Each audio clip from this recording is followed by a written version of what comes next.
Nandito tayo ngayon sa DJI Neo sa may Trinoma. Marami rin sila rito. Ayan o. 28,490 yung may combo na. Tsaka meron na controller.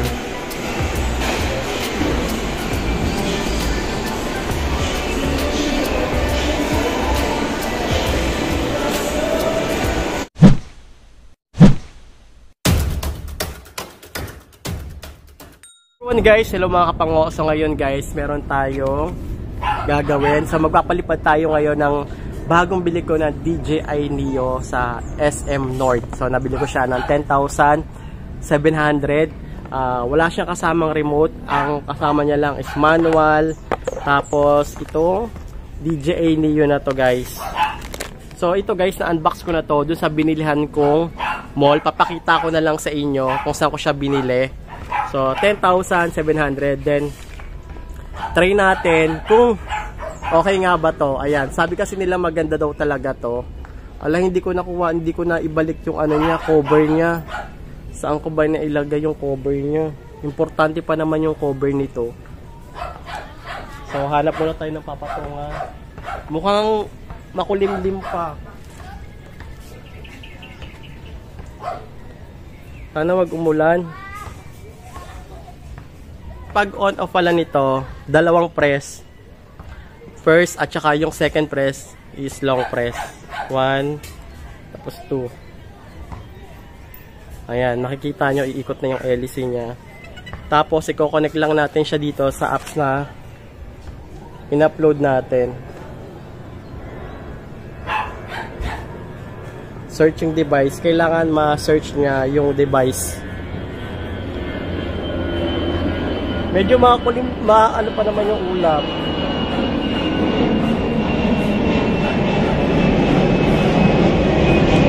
Ayan o, ibig sabihin nag-search na yan. Ngayon, una natin gagawin yung free fly. Point the camera at your face and press and hold the mode button to take off. Kailangan ganito nyo guys. So ganito yung lalabas nyo guys kapag nakakonect na kayo. So kapag follow, susundan kayo kung saan kayo pupunta. Pindutin nyo lang yung start. Ayan.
Lagay nyo lang sa ilalim ng kamay nyo.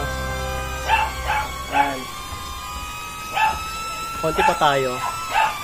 Kita ba? Ito lang, ganito lang. Ayan na.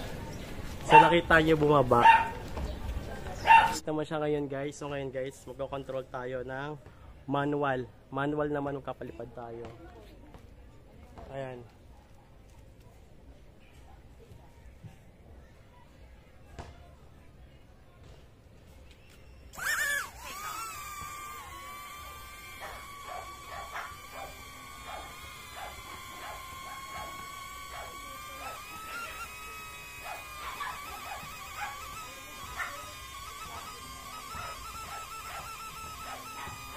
Ayan guys, so kinokontrol ko lang siya rito. Backward.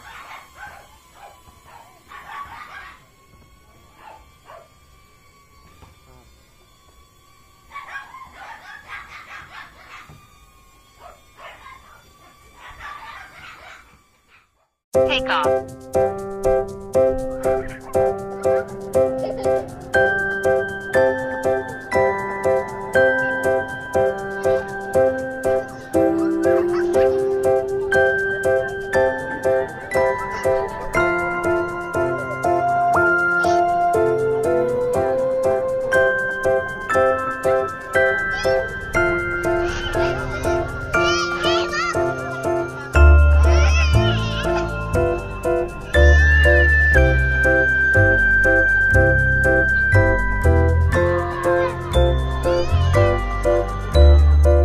Tuklasin, ganda ng daraitan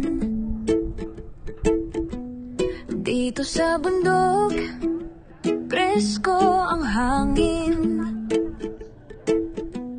May kubo, may tent, mainit ng bonfire. Kasama ang tropa, chill to, walang expire. Sa SJ2 Camp Daraitan, tara na't mag-enjoy.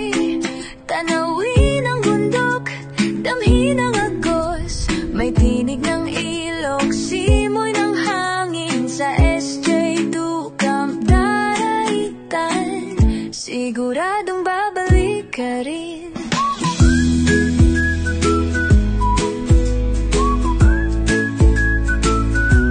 Mula Tinipak River hanggang Heart Peak,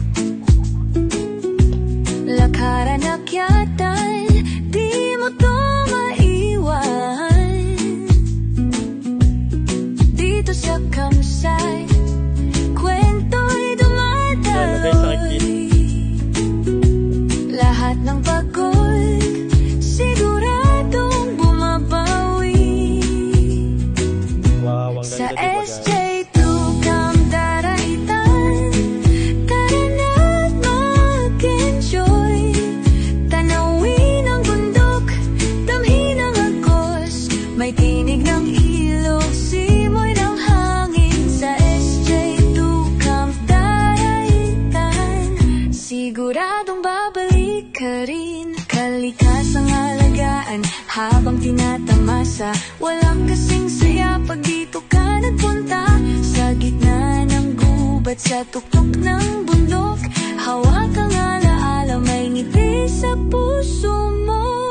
Tara na dito sa SJ2 Camp Daraitan. Sama ka sa trip, isang gabing walang hanggan.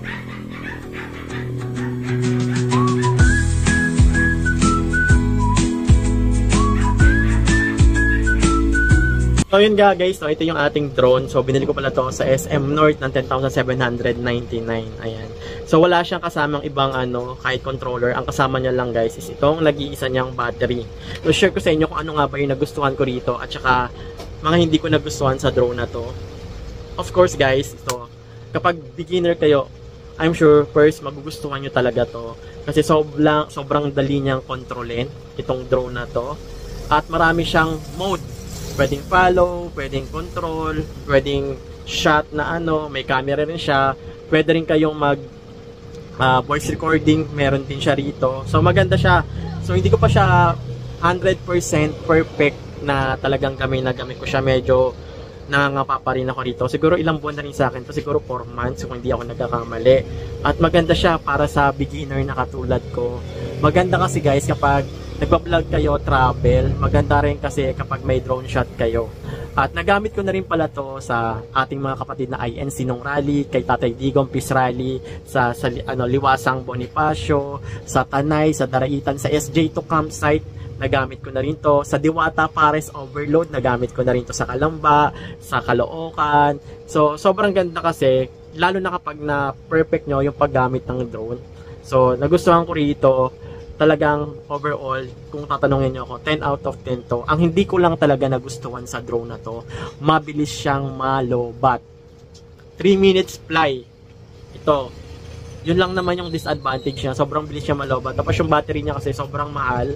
Nasa 2,500 ang isa. Pero yung charger niya, mura lang.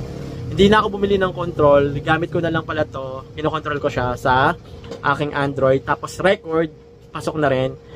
Sinesave ko na lang dito. May memory rin to. Tapos sinesave ko sa aking Android phone. So, ang maganda nito guys, yung kuha niya, 4K resolution na rin siya. Kaya malinaw na rin talaga. And that's it for today's video guys. So, if you like this video, so don't forget to click thumbs up and please support my YouTube channel, subscribe, at huwag nyo kalimutan na i-hit yung notification bell icon on para ma-notify kayo sa mga susunod natin panibagong video na gagawin dito po sa aking YouTube channel. At kung meron po kayong question or suggestion, mag-comment lang po kayo dyan sa ibaba at sasagutin po natin yung mga question nyo sa abot ng aking makakaya. At pasensya na kayo kung ganito yung background natin kasi nandito po tayo ngayon at nagbabantay tayo ng tindahan. I really do appreciate po kapag susuportahan nyo po itong aking YouTube channel at ipag-pray na rin po natin si Tatay Digong na sana soon as possible ay makabalik po siya rito sa Pilipinas sa totoong pamilya niya, sa ating mga Pilipino at lalong-lalo na sa mga Duterte family. So yun lang guys, that's it for today's video at please like, share, and subscribe. Maraming salamat. Bye-bye!